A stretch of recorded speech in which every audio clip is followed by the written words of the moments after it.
लस्सो टसिदले everyone good morning सकबोतले अनि मैले आज पेमा केरी गरेदेखि बनाएको कम्प्लिट भएकोसम्मको भिडियो लिएर आएको छु।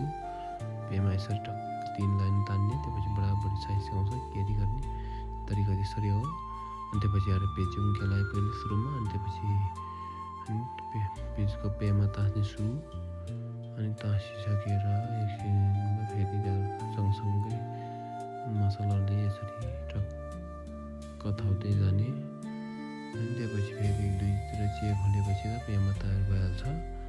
लसो अनि पेमा तयार पनि भइसक्यो। टेलिभिजन तेलमा चाहिँ तलमाथि यसरी पेमा हाल्दा दामी देख्छ। अनि पेमा ठाउँ नमिलेर अलिक छोटो छोटो देखिरहेको छ। त्यहाँदेखि भित्रदेखि सब डम्बर जस्तो हुनुपर्ने, अलिक छोटो भएर चाहिँ लसो जेबेन भिडियो चाहिँ राम्रो भएको छ।